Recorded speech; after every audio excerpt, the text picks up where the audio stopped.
Okey, baik. Kita sambung ke muka surat 6 bagi kertas percubaan. Kertas pertengahan tahun sirah yang disediakan Majlis Guru Besar Negeri Sembilan. Okey, muka surat 6 halaman 6 adalah soalan yang berbentuk pilihan jawapan. Dua pilihan jawapan sahaja. Soalan 41, Nabi Muhammad sallallahu alaihi wasallam telah membebaskan tempat kosong daripada cengkaman kafir Quraisy. Okey, bagi soalan yang macam ni, soalan yang ada pilihan jawapan, benda pertama yang kita boleh buat, tipsnya ialah kita pilih, masukkan salah satu jawapan, kita baca.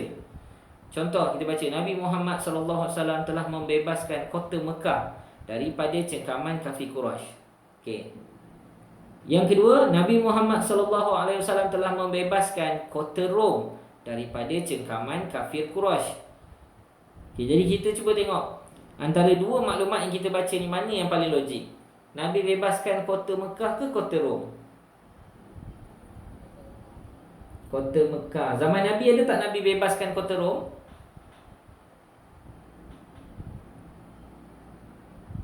Tak ada. Sebab pembebasan kota Rom ini, kota Rom, akhirnya kerajaan Rom ni dia tewas, dia akhirnya mengalah kepada kerajaan Islam. Semuanya berlaku pada zaman Sayyidina Umar, Khalifah Islam yang kedua selepas Sayyidina Abu Bakar As-Siddiq. Jadi pada zaman Nabi SAW, kerajaan Rom memang masih berkuasa, tetapi mereka telah mengiktiraf, mereka mengakui bahawa wujudnya kerajaan Islam, kerajaan di bawah pimpinan Nabi Muhammad SAW di Madinah. Mereka dah iktiraf, mereka dah terima. Mereka tahu bahawa negara Islam Madinah ni ada wujud, agama Islam ni wujud. Cuma tinggal lagi waktu tu mereka belum lagi tunduk, mereka belum lagi menerima Islam ni dalam amalan dan negara mereka. Tapi kalau kamu baca sirah Nabi menjelang kewafatan Nabi, Nabi sebenarnya telah siapkan satu pasukan tentera yang besar untuk bertembung ataupun untuk pergi ke negara Rom ini untuk mengajak mereka masuk Islam. Kalau mereka tak nak terima Islam, maka Nabi membawa tentera ini sebagai satu isyarat bahawa mereka sebenarnya perlu terima Islam. Okey. Jadi Nabi Muhammad telah membebaskan, jawapannya kota Mekah. Kota Mekah dibebaskan. Arahan soalan kata lorekkan. Arahan dia lorekkan. Bila lorekkan, kamu jangan gariskan. Nak garis apa? Kotak kan? Jangan bulatkan. Kita lorek. Ambil pensel kita, lorekkan. Bila lorek, calon-calon lorek lah betul-betul. Jangan pergi warna pula. Rajin pula dia pergi warna kan? Memang membuang masa ni memang nombor satu dalam kita bagi kat bulan Fajar ni. Kadang bukan semua. Kadang ada sebahagian ni yang suka melakukan benda yang tidak disuruh. Dia akan warnakan, dia gelapkan. Kadang-kadang tu dia hitamkan keseluruhan jawapan dengan pensel sampai kita dah tak nampak jawapan dalam dia. Jadi pemeriksa memang tak ada masalah, tetapi apa yang kamu buat ni sebenarnya merugikan dakwah, merugikan masa kamu. Jadi lorekkan sahaja sebagai satu tanda itu jawapan yang dipilih. Okey, soalan 42.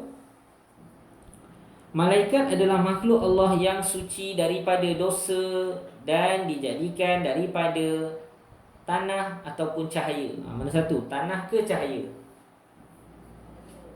Jadi kita tahu malaikat berbeza daripada manusia. Manusia kita tahu kita daripada tanah. Jadi takkan malaikat pun daripada tanah juga. Malaikat berbeza, tak sama dengan kita. Jadi malaikat adalah makhluk yang diciptakan Allah daripada cahaya.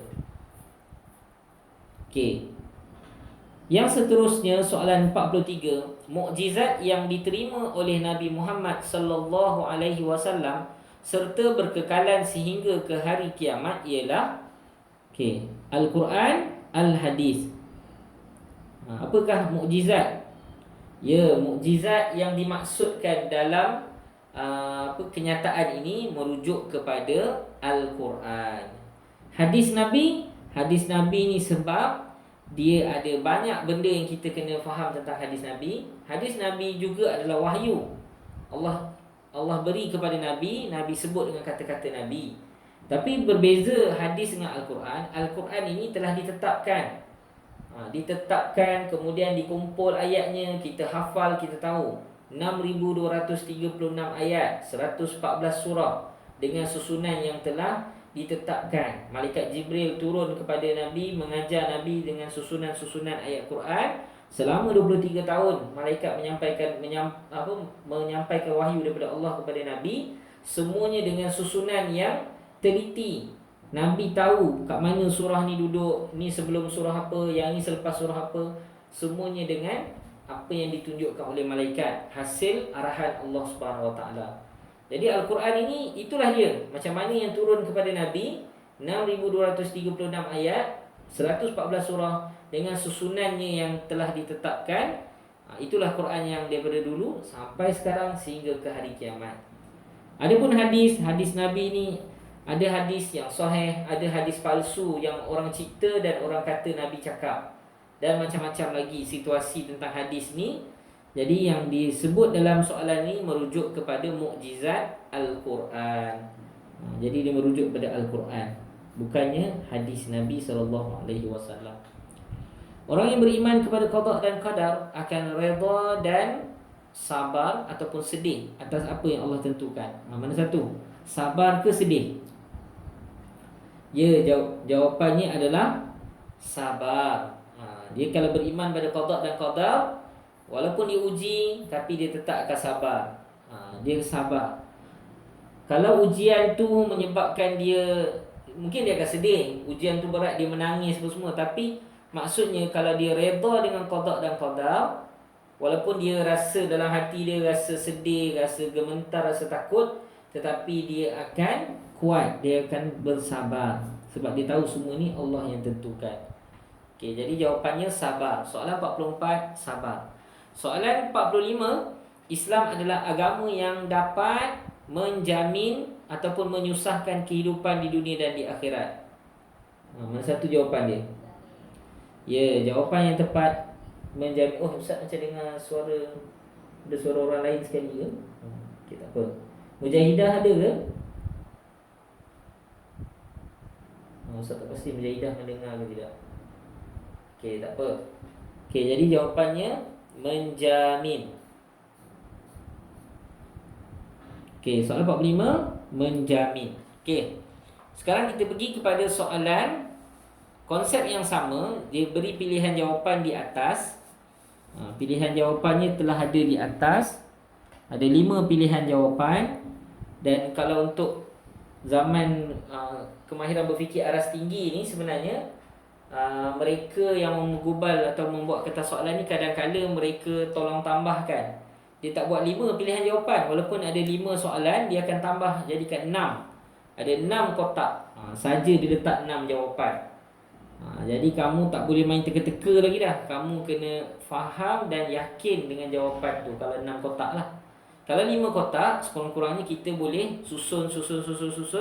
Mana yang tinggal? Okey, yang tinggal tu ni lah kot jawapannya. Tapi bila 6, kita tak boleh terlampau yakin sangat. Okey. Kaedah yang kita akan buat untuk menjawab soalan ini, biasanya kita akan baca dan kita cuba. Okey, apa yang Ustaz nak kamu buat bila jawab soalan macam ni? Baca petikan tempat kosong ni, cuba letak salah satu daripada jawapan ni. Cuba masukkan, cuba baca ayat tu. Nampak logik ke tidak? Kalau nampak logik, terus letakkan nombor soalan tersebut pada kotak jawapan. Letak dulu, parking dulu nombor tu. Contoh, kita pilih jawab 46. Okey, letak kat mana yang kita rasa-rasa itulah jawapannya.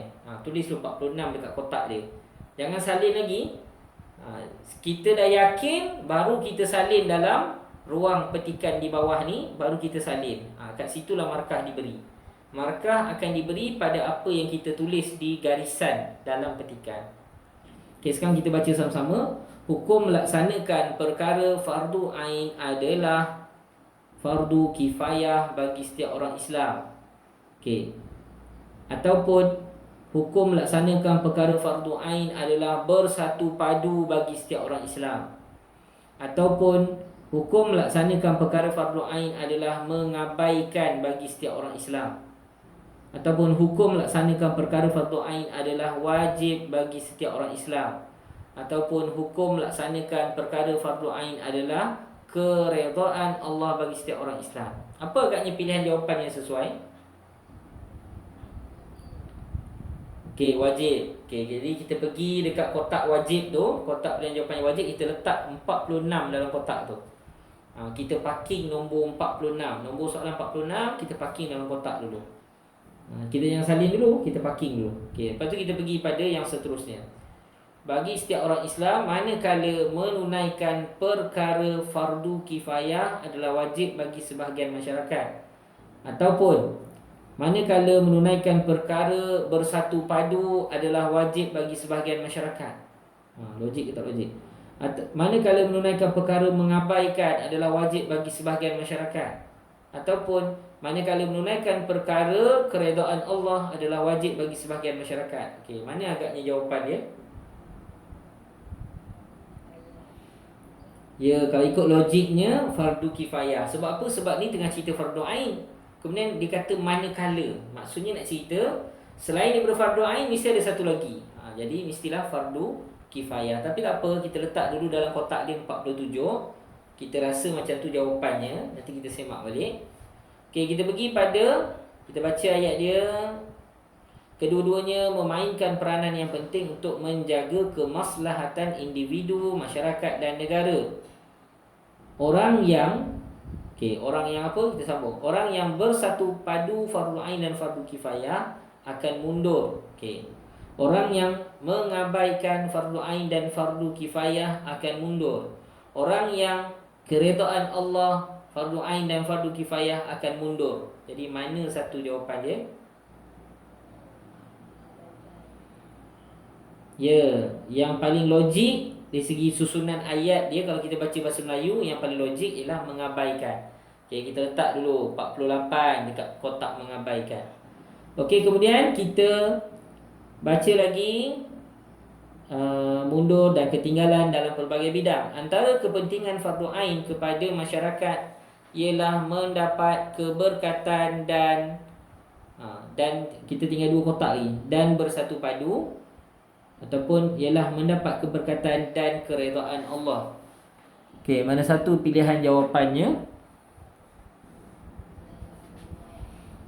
Okey, keredaan Allah.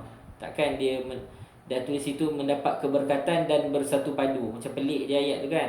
Okey, jadi yang nampak logiknya ialah keredaan Allah 49. Okey. Kemudian yang terakhir, manakala kepentingan fardu kifayah kepada masyarakat ialah masyarakat akan hidup harmoni dan yang terakhir, dan bersatu padu. Okey, apa yang kita kena buat? Sebab soalan ni senang sebenarnya. Petikan ni senang. Apa yang kita kena buat ialah kita baca daripada awal balik. Hukum melaksanakan perkara fardu ain ialah kamu baca balik ikut jawapan yang kamu dah tetapkan. Kita bila baca ayat ni, kita tengok baca bunyi dia logik. Sedap bacaan kita tu, maknanya sedap dari segi susunan maklumat dia, kata-kata dia, insya-Allah jawapan tu tepat dah tu. Jadi jangan cuai buat dua kali. Satu, pilih jawapan yang sesuai. Yang kedua, baca balik dan perhatikan adakah ayat yang kamu baca ni ayat tu sempurna, ayat tu bunyi dia nampak logik pada pendengaran kamu. Sebab bahasa Melayu kan, mesti kamu perasan kalau ayat dia macam pelik je. Kalau berlaku situasi kamu tak yakin dengan jawapan, bulatkan soalan. Contoh kamu tak yakin dengan jawapan 48. Okey, bulatkan nombor 48. Nanti jangan buang masa duduk lama-lama kat soalan ni. Dah selesai kamu jawab semua soalan, kamu pusing balik muka surat ni, cari balik semua soalan yang kamu dah bulatkan, baca berkali-kali dan jawab. Mungkin waktu tengah baca tadi mungkin tak dapat ilham lagi, tak dapat idea lagi nak jawab. Mana tahu lepas dah belik banyak muka surat tu dah dapat idea apa jawapan yang tepat. Okey. Seterusnya kita pergi pada halaman 7. Halaman 7 bagi kertas kita. Okey, dia adalah petikan. Okey. Petikan ini dah masuk bahagian B. Bila masuk bahagian B ni kita banyak soalan yang berbentuk subjektif. Okey, bagi soalan petikan ini, dia adalah soalan diberikan petikan kepada kita dan kamu kena jawab berdasarkan petikan. Okey, kita tengok sekejap Saya tengok dia punya Okey, petikannya Nabi Muhammad sallallahu alaihi wasallam diutuskan oleh Allah untuk menyeru manusia. Tujuan utusan tersebut adalah supaya mentauhidkan Allah. Zaman ini dikenali sebagai zaman jahiliyah kerana kaumnya masih berpegang teguh dengan agama datuk nenek moyang mereka. Islam semakin berkembang setelah baginda berhijrah ke Madinah. Akhirnya, pada tahun ke-8 Hijrah, baginda telah berjaya membebaskan kota Mekah dari cengkaman kafir Quraisy. Setelah pembukaan kota Mekah, baginda telah memusnahkan semua berhala yang terdapat di sekeliling Kaabah.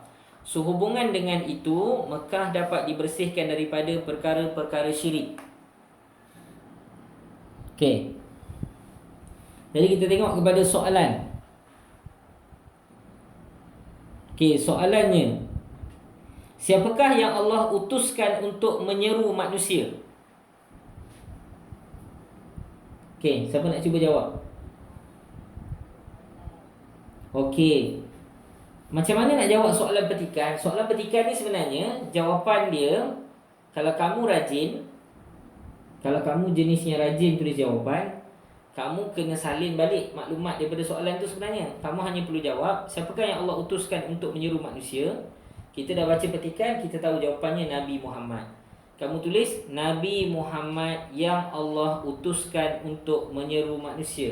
Ini jawapan yang lengkap kalau kamu faham soalan. Okey. Kalau kamu jenis nak cepat, dan Ustaz tak galakkan, cuma kalau kamu jenis nak cepat dan waktu kamu jawab soalan ni pun masa tinggal sikit, kamu boleh sahaja menjawab dengan jawapan yang ringkas, iaitu Nabi Muhammad sallallahu alaihi wasallam. Dengan menjawab Nabi Muhammad sallallahu alaihi wasallam, sekiranya itulah jawapannya, dan kalau ikut skema inilah jawapan dia, kamu layak dapat 2 markah. Maksudnya tak tulis panjang-panjang pun, tak tulis pun Nabi Muhammad yang Allah utuskan untuk menyeru manusia, kamu dapat 2 markah sebab kamu telah pun memberi jawapan yang mencukupi kehendak soalan.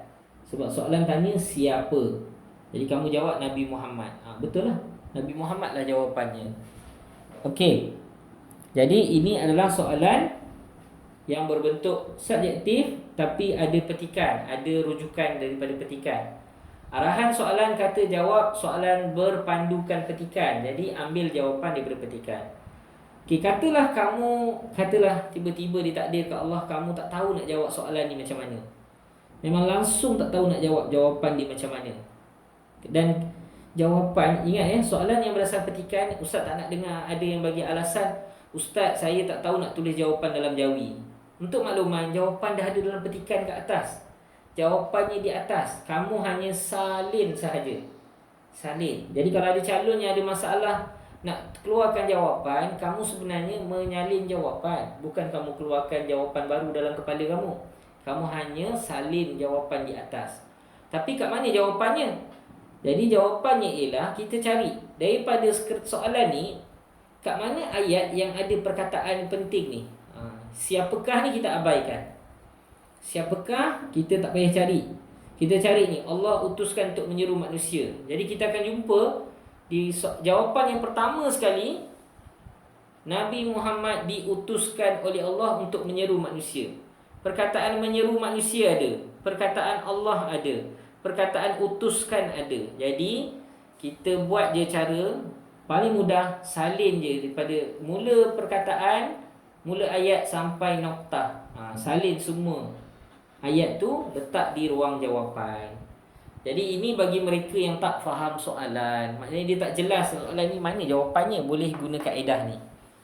Boleh gunakan kaedah ni. Ni kaedah, kita kata tips menjawab soalan petikan. Okey, soalan yang kedua, apakah tujuan utusan tersebut? Apa tujuannya?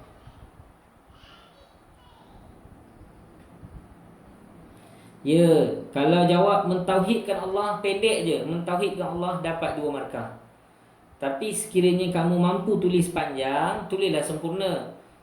Tujuan utusan tersebut adalah mentauhidkan Allah, ataupun supaya mentauhidkan Allah. Dan kalau kamu tengok jawapan yang ada kat petikan tu, itulah jawapannya. jawapan ayat yang lebih lengkap dan tersusun. Dan seperti biasa, kalau kamu jenis yang tak tahu nak cari jawapan, jangan tulis rumi, jangan cipta ayat sendiri. Kamu cari je jawapan di petikan. Apakah tak perlu cari, ini adalah kata tanya. Terus cari perkataan tu, tujuan utusan tersebut. Carilah tujuan utusan tersebut. Ada tak? Ada. Itu di dalam ayat yang ayat yang kedua dalam petikan. Salin daripada mula sampai noktah. Itulah jawapannya. Okey, kita pergi kepada soalan yang ketiga. Okey, 1.3. Okey, mengapakah zaman tersebut dikenali sebagai zaman jahiliah? Kenapa zaman tersebut dikenali sebagai zaman jahiliah?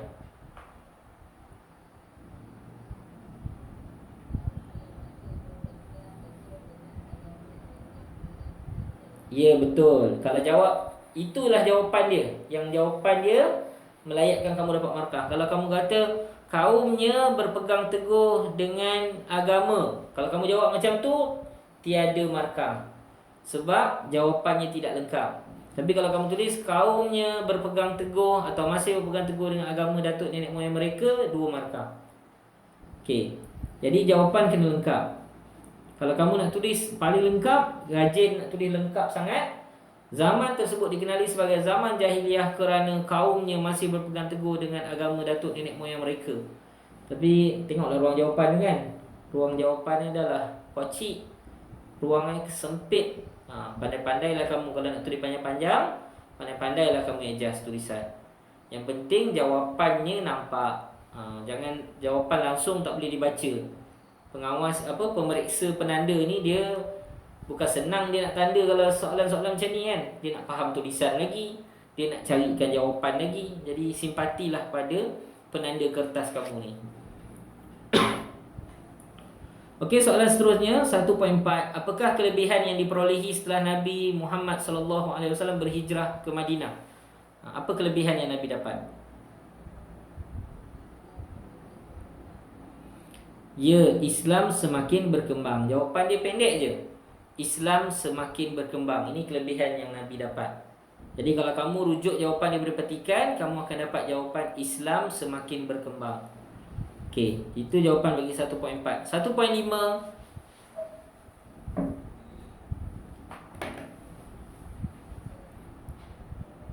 Okey. Apakah yang dimusnahkan oleh Nabi Muhammad sallallahu alaihi wasallam setelah pembukaan kota Mekah? Apa yang dimusnahkan oleh Nabi Muhammad?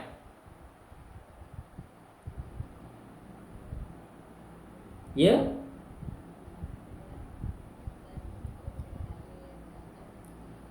Ya, sebab bila dah ada perkataan dimusnahkan, senang untuk kita cari dalam petikan apa yang Nabi musnahkan. Jadi kita akan jumpa di situ Nabi Muhammad telah memusnahkan semua berhala yang terdapat di sekeliling Kaabah. Jadi kamu boleh jawab, boleh saja kamu jawab patung berhala pun dah boleh dapat 2 markah. Pun memadai. Kalau kamu nak tulis lengkap, semua patung berhala yang terdapat di sekeliling Kaabah pun sesuai, boleh dapat 2 markah. Okey, jadi selesai soalan berdasarkan petikan. Sekarang ni kita akan pergi kepada soalan yang memerlukan calon keluarkan jawapan berdasarkan kepada kefahaman calon, apa yang dia faham. Selama ni dia belajar daripada darjah 1 sampai darjah 5 kelas agama petang, ataupun dengan apa yang dia belajar dalam pendidikan agama Islam di sekolah pagi, apa yang dia boleh jawab pada soalan ni. Okey, kita tengok soalannya. Soalan 2.1. Apakah maksud jahiliah? Apakah maksud jahiliah? Okey. Siapa nak cuba jawab?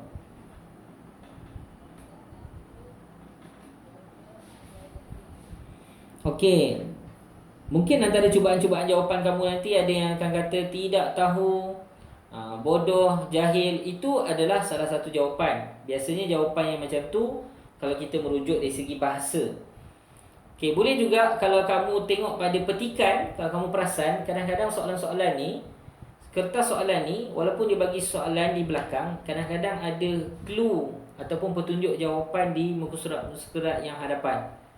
Okey, jadi kita tengok di situ disebut dalam petikan yang kamu baru baca tadi, ada disebut zaman ini dikenali sebagai zaman jahiliah kerana kaumnya masih berpegang teguh dengan agama datuk nenek moyang mereka.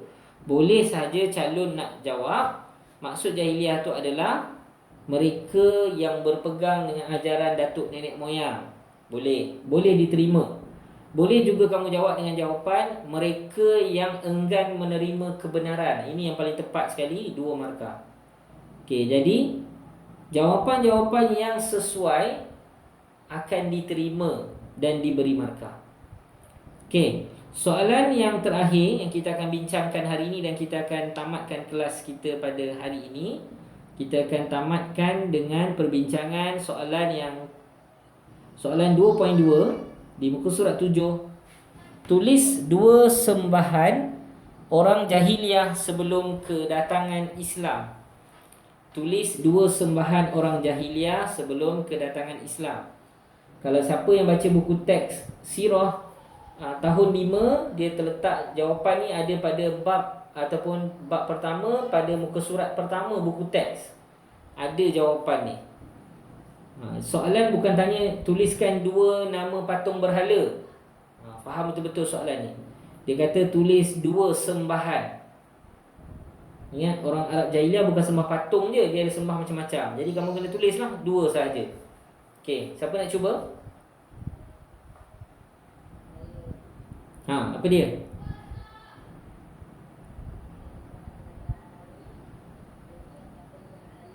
Okey, betul. Kalau kamu cuba beri jawapan, contohnya kamu kata sembah matahari, betul.